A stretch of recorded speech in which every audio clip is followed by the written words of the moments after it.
Thanks for listening to Gossip with Celebrity, brought to you by Celebrity.com. This week, we talk about the Royals and the SAG Awards. We end with our weekly feature, The Comments of the Week. The stories, photos, and tweets we talk about can be found at Celebrity.com/podcast under episode 117. Hi, I'm Katie, the founder and editor of Celebrity.com, and I write as Celebrity. And I'm Chandra, I'm the head writer for Celebrity, and I write as Kaiser. So we're going to have episodes out for the next 2 weeks, and then we'll be off March 26th. We only had like 2 in a row last time because my son had that thing for school, and he did really well in that. I'm not supposed to talk about him, but I'm really proud of him. It's really cool. Yeah, thank you. And my mom came down from Florida for that. She came up from Florida, I should say. And it was really nice to be with her, and we hung out and stayed at a hotel room nearby where my son had that thing. And we saw the Oscar-nominated shorts. That was really cool. Can you just watch them online? No, we went to a movie theater. Like, you might be able to pay and watch them somewhere. I don't know. I've never checked that out. But a movie theater was showing them. Oh, okay.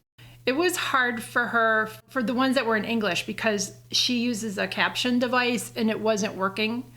Oh, like, it's this little box and you stick it in the cup holder, but it wasn't working for that. But most of the movies were in other languages, so they were captioned anyway. My favorite was by Riz Ahmed. He was the co-writer of it, and it was called The Long Goodbye. So I think he's going to win an Oscar for that. I hope that one wins.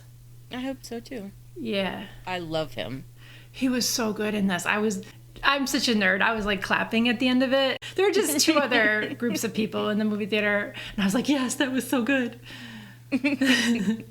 Most of the other movies were good too, though. There was one I really hated from Poland. I'm not going to get into it, but that person should be ashamed. They should be ashamed they picked that movie.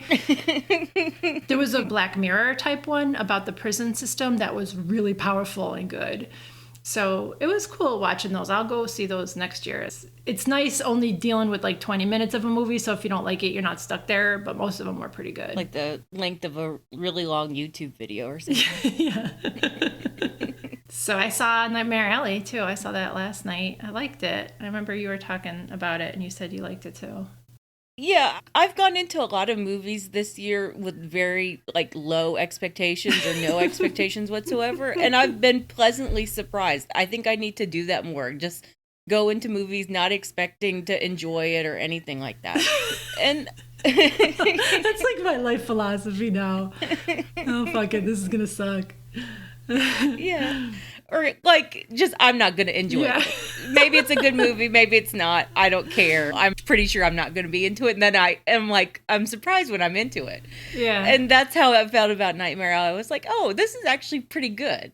I mean, it was way too long. You said that, too. Yeah, it needed to be cut by 45 minutes. But that's how I feel about most movies, so.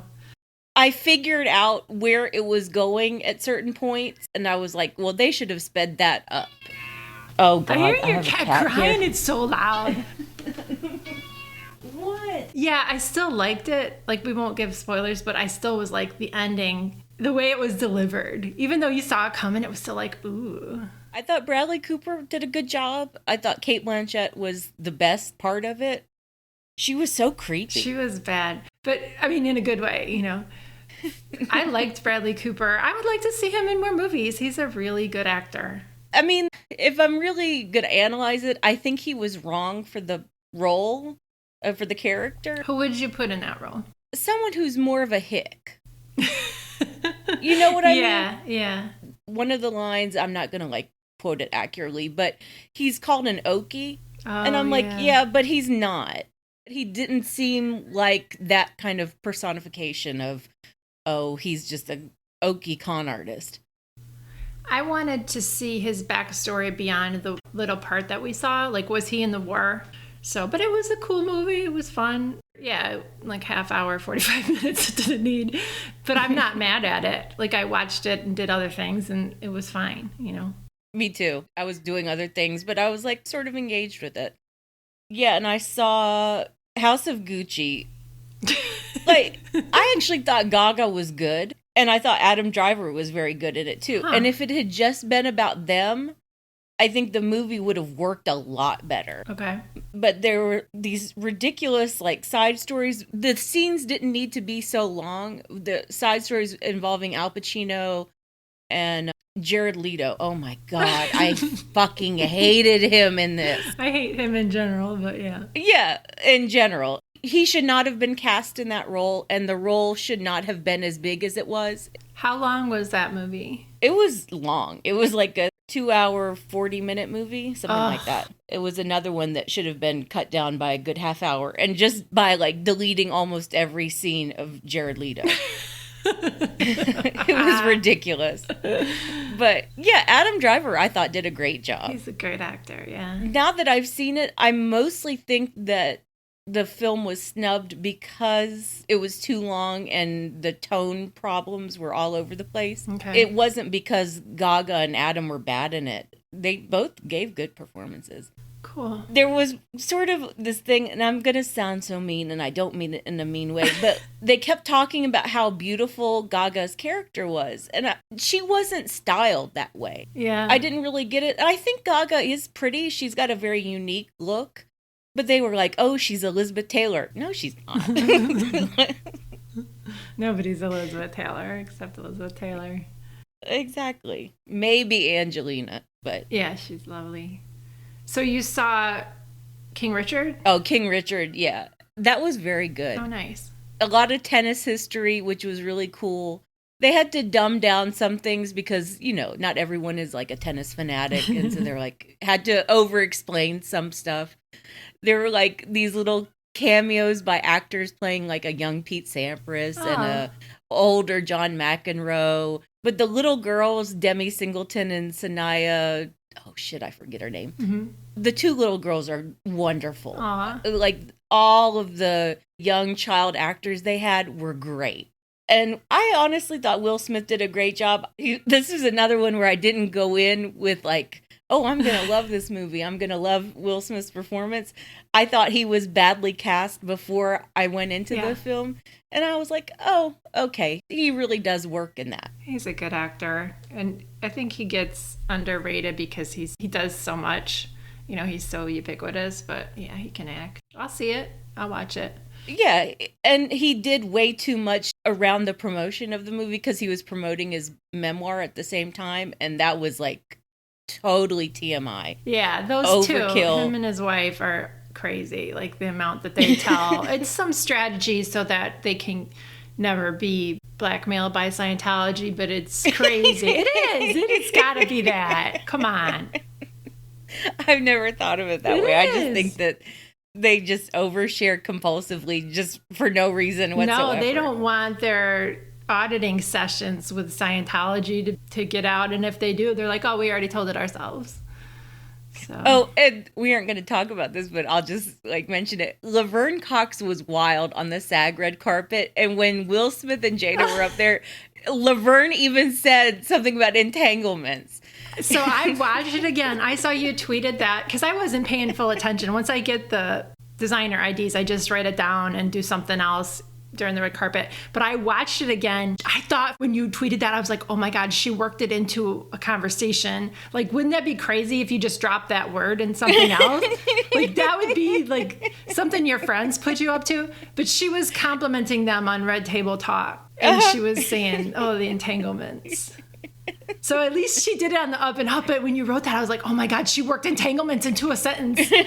Like, that would be so cool. No, but it was shady because she was like saying it as they were leaving, if I remember correctly. She was like, does something about no more entanglements, right? And Jada and Will were both like, No. She said, so I watched it again. She said, oh, I really like Red Table Talk and all the entanglements. And Jada was like, oh, no more entanglements, no.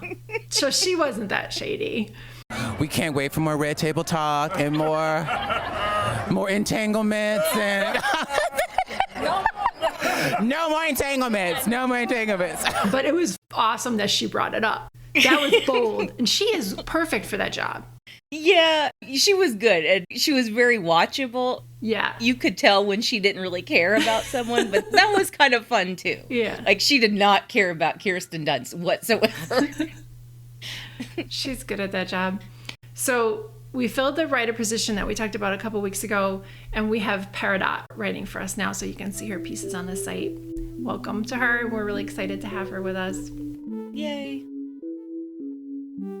All right, let's talk about the royals. So, as you guys know, Russia invaded Ukraine on February 24th. It's really awful. There's still a humanitarian crisis. They're holding off the Russian troops, and the Ukrainians are really dedicated, and hopefully they're going to be triumphant. Yeah, I mean, it's just a huge humanitarian disaster. Yeah. Over 1 million refugees have fled Ukraine. It's like the largest refugee crisis in the shortest amount of time. Yeah. Like that was something the UNHCR said. This has happened in a week, that 1 million people are displaced. I really hope that they reach a resolution and that talks are successful. Yeah, this is their second round. As we're recording, they're doing their second round of peace talks. Yeah. I don't know. I just read that Putin had a call with Macron. The call did not go well. So, as soon as Russia invaded, everyone knew that the shit had hit the fan. And Harry and Meghan were very quick on the draw. Yeah. They issued a statement on the 24th that was pretty much the first day about Russian invasion of Ukraine, and they called it a breach of international and humanitarian law, which it is, and said that they stood with the Ukrainians. And after they did that, they got clowned on in the British press. It's outrageous. Yeah. I mean, fully criticized and mocked. They were called breathtakingly arrogant for making a very simple statement of support. You know who was breathtakingly arrogant? Fucking Cambridges, who chose that day to confirm their upcoming tour of Belize, Jamaica, and the Bahamas. Yeah, we didn't really need them to confirm that on that day. We already knew that they were going on tour. We had known that for weeks and weeks. Why did they choose the first day of the Russian invasion to confirm that? It was very tone deaf. It was bad. And then 2 days after that, the Cambridges issued a statement supporting Ukraine, and they opened by centering themselves, saying that they met President Zelensky and the First Lady in October 2020, and that they stand with him and the people of Ukraine. It's not bad to say that they met him, but it took them a couple days. And then crickets from the British press. They do that all the time, though. They always center themselves. And William and Kate both do that with actual issues. Yeah. Like important issues like environmentalism. It can't be, William is an environmentalist because he believes strongly in, conservation and all this stuff. It's always like, I believe in environmentalism because my kids need to see this and this. Yeah. Stop making it all about you.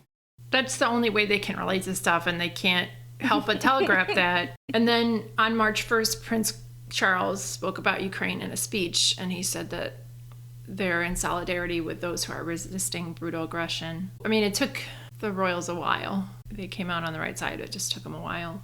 Yeah, and I have real questions about whether or not Will and Kate and Charles would have made those statements if Harry and Meghan had not.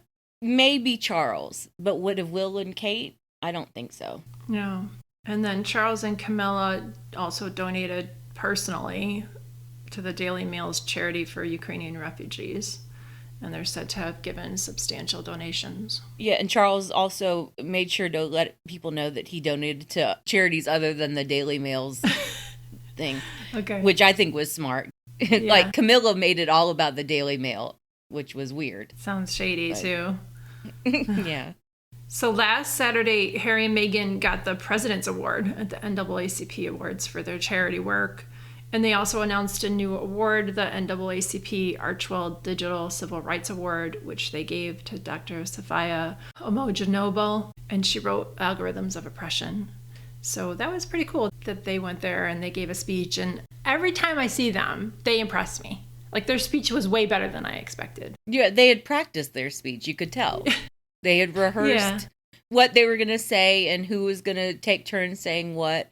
And that Harry led with Ukraine, before they spoke about racism and tolerance and inclusion and what have you. He was like, oh, by the way, of course, the Ukrainians are on our minds. They were so good. So I wanted to play a clip from that, and this is just my favorite part of it. I think it's safe to say that I come from a very different background than my incredible wife. Yet our lives were brought together for a reason. We share a commitment to a life of service. a responsibility to confront injustice, and a belief that the most often overlooked are the most important to listen to. And I couldn't be prouder that we're doing this work together. So yeah, that was really sweet. They kind of, mildly gushed about each other. And yeah, it was nice to see them. They're doing great. Yeah. I don't think she wore blue for the Ukrainian flag. I think it was just a happy accident. Yeah. But she looked great in did. that Christopher John Rogers gown. It was so pretty, beautiful. flowy. And her mom was there. Her mom was so glam. I didn't recognize her. I saw the picture of them all standing on the stage. I was like, oh, who's that? I just thought it was somebody big up in the NAACP. It was her mom. Yeah, and I thought it was very touching that Harry pretty much said flat out, I've been accepted into this community, into the African-American community, into the Black community. And what was unspoken is that, oh, right, Meghan was not accepted in my tight-ass, posh British community. Yeah, she wasn't. They're still trying to shun her, and she doesn't care. And this week there was also the Six Nations rugby match, and Kate and William went with George there. George is like 8. Why are they bringing him to stuff? I don't know. It's a sporting thing, but he seems a little young for that. And also seems like they're bringing him as a buffer. I don't have a problem with them bringing George. I wish they would bring Charlotte too, because I think if George is old enough to enjoy the rugby match, Charlotte is too.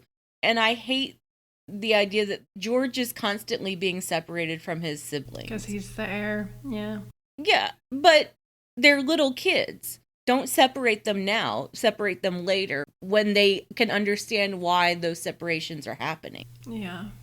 Right now, just let them be little kids and let them play together and let them go to sporting events together. And Kate wore a black and white houndstooth jacket, black turtleneck, and black pants. And that was the exact same look that Princess Diana wore to the same event, the Six Nations rugby match in 1993. When I first saw the headline, I'm like, okay, maybe she copied the jacket. It wasn't just the jacket, it was the entire look. It was a total copy. It wasn't like a homage. The buttons were different, maybe. Yeah. She had 18 gold buttons. I don't think Diana had that Diana's many. buttons were like black. Kate and her buttons. Jesus. But yeah, the Diana cosplay thing, she's been doing it for 11 years now. And it's beyond creepy. And it's like the cosplaying Meghan thing. Yeah. Buy a personality, for the love of God. Yeah, where's her personal style? I've said this many times. If her personal style is cosplaying, then, have fun with it. But don't copy somebody. Like, just, look like you're going to a rugby match. Don't copy somebody else who went to the same rugby match. So Kate and William, they went to Wales for St. David's Day. That was this week. And they met with people and they visited farms and local businesses. It was fine. It's the kind of bread and butter work they should be doing more of. Right. Charles does those kind of day trips to, random villages at least once a week, practically. Will and Kate should have been doing that for years. They should just go on a day trip to some village and highlight the local economy and highlight the work of farms and blah, blah, blah. And they don't. It's like super newsworthy when they do that on the rare occasions. They should be doing it more. And Will has been very shady. He said something about Kate's always has cold hands. So you never heard cold hands, warm heart? No, I've never heard that. I've heard that because, I always have cold hands and feet. I do. Do you have cold feet? I do. I have cold hands and feet a lot. It's probably a circulation issue. Like I get a little nerve pain too. I'm not that old, but I do. Well, when I was younger, basically like from childhood to my 30s, I was always running hot. Okay. Like people always want to make that a weight thing. It's not. Like some people just run hot. Yeah, some people do. And I could go out in a t-shirt in the dead of winter and be fine. And I'm not like that anymore at all. I get really cold. My feet get really cold. I don't know. Maybe it is a circulation thing. I think it's an age thing too because so my kid is always hot and I'm always cold and it's hard to find the right temperature in the house that satisfies everyone. So I'm always wearing layers and being cold and I have a little heater under my desk. Right. So we talked about the Royals on Zoom and this is Karen, Susan, and Amira. Yeah, I thought that the speech was great. I think they did an amazing job. I was happy for them. Happy to see her mom was there. I love how Anthony Anderson's mother didn't even put her arm around her own son. They are are really freaking out over his memoir because they have no idea what's going to be in it. Tells me there's a lot that can be in it. Yeah. Well, they're telling on themselves. And Harry hasn't hinted about anything that might possibly be in there. It's just all these people coming out and speculating and telling on themselves. Yeah. And then the whole thing about Camilla, I'm like, what the fuck does she do that they're freaking out about him mentioning Camilla in his book? They're also trying to distract from Charles's investigation, which has been ongoing. The whole thing with his, cash for access scandal, which I think is quite interesting. And I think considering all of the intertwinings with Russian oligarchs, I think that's going to take an interesting twist as time goes on. So yeah, as Amira mentioned, there's still that investigation into the cash for access scandal with the Charles Foundation, but I doubt they're doing anything about that because he's still a powerful man. If he's going to be king, they're not going to do much. Well, I think 6 months from now, they'll say the investigation is over. They'll have properly hung it around Michael Fawcett's neck, and Fawcett will pay a fine or maybe do a few months in jail. Probably not even that. That'll be it. Yeah, I don't think he'll go to jail, but there'll probably be a fine. Yeah, something white collarish. White collarish. And so Kate is being pushed out as a senior royal, and they're running those stupid ass and beginning pieces they always do about her, about how she's finding her footing and her voice or whatever the fuck that is. And she's going to be the most prominent female royal and will do more solo events. Yeah. When we were away, Kate did her big, quote unquote, 2-day tour of Copenhagen. I called it Keenan Copenhagen, which I thought was very funny. She was barely there a day and a half. And she was showing up late for events. She was late for stuff, right? How do you be late? Yeah. She was late. Her hair and her wigs kept on changing. And she had all these costume changes. And she went down a big slide. And at some point I was just like, okay, so none of this is actually about soft diplomacy. It's not about British and Danish relations. It's just about Kate posing in another country for a domestic audience. It's for the British audience. It's not for a Danish audience. And she was supposed to be finding out stuff for her early years project. We didn't even get one of those little book reports that she usually issues. You know what I'm saying? Where Kate learned this and they're doing this. No, that's seriously what they do. Yeah, that is what they do. But sources did go to People magazine and they're like, oh, she's definitely reporting back. Oh, they said she was keen to talk about it at a future date. Yeah. Oh my gosh. And so this was only, I think, her second or third solo tour where she had to travel somewhere and do stuff on her own. And that's over 11 years, which is crazy. So after a few days after her Denmark tour ended, Dan Wootton at the Daily Mail wrote this absolutely bonkers story about how from now on, we're going to see a lot more of that.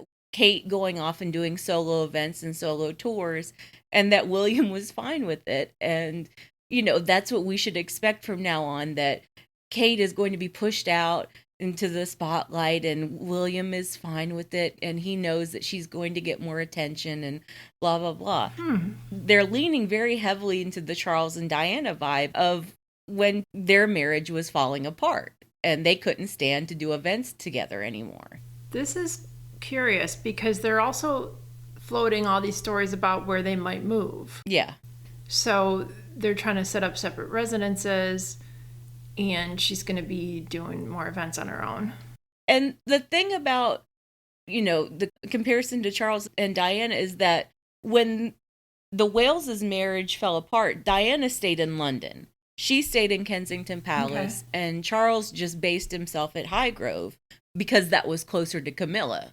Camilla just lived down the road. And I think it's going to be the opposite for William and Kate. I think William is going to stay in London, in Kensington Palace, and Kate is going to be sent off into the country. We'll see. And they'll frame it like they're both in the country, but yeah, William will need to be in London for work or something like that. Yeah. All right, let's talk about the SAG Awards. So we had the SAG Awards Sunday, and CODA won for Best Cast, which is their Best Picture. And Troy Kotsur won for supporting actor. So it looks like CODA is a real contender for Best Picture. Yeah. This award season has been so weird. Yeah. And there really hasn't been any front runner. A lot of people thought, oh, The Power of the Dog is the front runner because it was getting nominated everywhere. It was probably the most consistently nominated. And then they got shut out of the SAGs. They did. So now people don't know what to think. I think Will Smith probably has it locked up now for Best Actor. Okay. And I think Jessica Chastain winning Best Actress is a huge boost for her campaign. I hope she does win at the Oscars, but we'll see. And then Ariana DeBose won Best Supporting Actress for West Side Story. I think she's probably a shoo-in now, too. Okay. Nice. Yeah, Best Supporting Actor, I don't know. I don't know if Troy will win. I think he's got a good shot. The Best Supporting category is ridiculous. All right, so I wanted to talk about the fashion, but first I'm going to play this segment from Zoom where we talked about the fashion at the SAGs. What was everyone's favorite fashion pick from the SAG Awards? I like Carrie's dress. I like that chartreuse color. It looked really pretty on her. You know, usually I don't care anything about Vanessa Hudgens, but that dress looked great on her. That light green dress. Yeah, that really would look nice on her. I think I liked Cate Blanchett's the best. She's the only person I think she could pull that off. Gaga, I loved her dress, but the wig was way off. So like, her dress was gorgeous. She could have done like a old Hollywood deep wave, side part kind of thing. But that wig, it was really awful. So yeah, like Karen was saying, my favorite was Kerry Washington. A lot of that was just because I covered her, but she had this beautiful bright yellow gown on, and it was strapless and fitted to her, below her waist, and it came out in this full skirt. I thought that was beautiful. The chartreuse color reminds me a lot of Dior dress that Nicole Kidman wore to the Oscars one year. Oh, okay. I vaguely remember that one. Hers was a little bit more lime green, but I think Carrie's is more yellow. It's hard to pull off like a highlighter color dress. I think Carrie really did. That's why I'm not usually a fan, because I don't think most women can pull off really bright yellows and really bright greens, like acid green. Yeah. Oh, and I hate mustard on the red carpet. I hate Carrie that. looked good in it. I thought it. Carrie has the melanin for it. She doesn't look like a witch or like washed out like crazy, like a white woman would in that color. Yeah, it doesn't go with everybody. And Lady Gaga, so I put some pictures in our little document, and I'll put pictures in the post for this podcast. A lot of you have seen them already. But Lady Gaga's Versace, it wasn't bad. It was like folded over around her boobs. And I think it was Armani, wasn't it? Yes, it was Armani. Sorry about that. And then her hair was terrible. The color is so bad. It looks like yarn. And it was like shellacked. Zakiya was talking about that in Zoom that we just played. But yeah. It looked unwashed. It looked like she hadn't washed her hair in weeks. I just think they put too much product in it. Like to get it to fall like that. It just looked terrible. I just thought it was a really bad wig. That's what I thought. But I thought her dress was fine. Yeah, it's a decent dress. And you loved Vanessa Hudgens' Versace. They talked about that on Zoom too. That was really pretty. Yeah, I just thought it was the right dress on the right girl, which rarely happens. I mean, that dress would have been really boring on someone else, and it was sort of boring on Vanessa, but you could tell that she loved it. She was working it. Yeah. Yeah, she loved it. It looked great on her. She knew it looked great, and that elevated the dress. It was very typical Versace, I think. Yeah, Versace. Yeah, and like they were saying, Cate Blanchett's dress was only Cate could pull it off. Exactly. Yeah. And do you think she had boob work? I know that's like crazy. It might just be how nice that they're pushed together, and they might have put a little makeup under them. To get the cleavage to show like that. Yeah, I never considered her all that booby. I didn't think that she really had a set like that. I think she might be about my size. I'm an A cup, but if you push them together and stick something on the side, you could make them look like that. You can. All right. Yeah. I do think Cate's had a little bit of work, and you could sort of like see that in some of the videos in motion. On her face. She has a little tiny Botox. You could see that in Nightmare Alley. But it looks good. She's not overdoing it. Yeah, I would totally get that. If I could be guaranteed, I would get that. Yeah, Vanessa Hudgens was one of my favorites. I liked all the suits. I loved Jessica Chastain's Dior suit. I loved Elle Fanning's little tuxedo. Gucci. I thought that was so cute. They were both cute. I would love to wear one of those fancy suits. Oh, I mean, Jessica Chastain's Dior was the dream. It was really like that's pretty. the dream for a formal suit for a woman. Yeah, and then it looks comfy and you don't have to worry too much. I mean, oh, and Chastain's boobs looked really good too. It was a very boob intensive SAG Awards, and her boobs, I was like, damn, I hope are those taped in there? They're taped. They always use the tape or whatever. It was so cute how Helen Mirren was like, I don't like calling it the SAGs because I'm old. Her speech was phenomenal. Her pink dress wasn't all that great, but... It wasn't, but I liked how she just stuck that giant bandeau headband on, and she's like, fuck it. You know, like she put her hair in a ponytail and stuck a big old bandeau, and she's like, hey, I'm Helen Mirren. I was like, you work it. Yeah, she had funky style to start with, and then I think she got a stylist and she became very sophisticated. But now she back to... I love her style. She's back to being a little bit funky. She doesn't care. She knows she looks good. I like that about her. So let's move on to the comments of the week. All right, my comment of the week is from the Dan Wootton column where, you know, it was huge Charles and Diana vibes. And so ElleV wrote, every line in this is telegraphing a split while making it clear they won't divorce. Kate's turning down requests for meetings alongside her husband, but not meetings taken alone. She's freer without him. William crucially doesn't want to accompany her, blah, blah, blah. The working relationship on Diana and Charles each going their own way. Coming from William's mouthpiece, too. Yeah. So they're going to model their working relationship on that. I didn't even read that deep into it. That is pretty telling. Yeah. And back in Diana and Charles' day, that was what the Queen wanted from them. Like, she didn't want them to get a divorce. She was like, just live separate lives and do the work. Because that's what they do. That's what the royals do. And Diana kind of would have gone along with that if Charles had just been a little bit nicer to her. And more discreet. Yeah, and more discreet, obviously. But Charles was the one like, no, I have to divorce Diana and marry Camilla. Ugh. I was willing to give Camilla a break for a while, but she's really shown her true colors lately. Yeah. The victory lap after the Queen Consort announcement, it really showed how much she'd been doing behind the scenes to secure her place. Yeah, and no mask and spreading COVID. Yeah. I think she's been manipulating a lot of the stuff we've been seeing for the past 5 years or so. And she hasn't left her fingerprints on all of it. Most of it. So my comment of the week is on Lady Gaga's struggle interview with W Magazine, where she said that on the last day at filming House of Gucci, quote, large swarms of flies kept following me around, and I truly began to believe that Patrizia had sent them. I was ready to let her go. Okay. So CC wrote, she shouldn't keep wearing that meat dress. I know that's so simple, but I thought that was hilarious. I'm glad that Gaga isn't campaigning anymore. Thank God. No, she'll have something else, but it'll take like 2-3 years. So. Won't be next year, probably. Hopefully. But she was fine in the movie, honestly. Okay, I'll watch it at some point when it's free. You know? And now that we're like several weeks past the Oscar nominations, I'm really disappointed that The French Dispatch wasn't nominated, because that was... Who's in French Dispatch?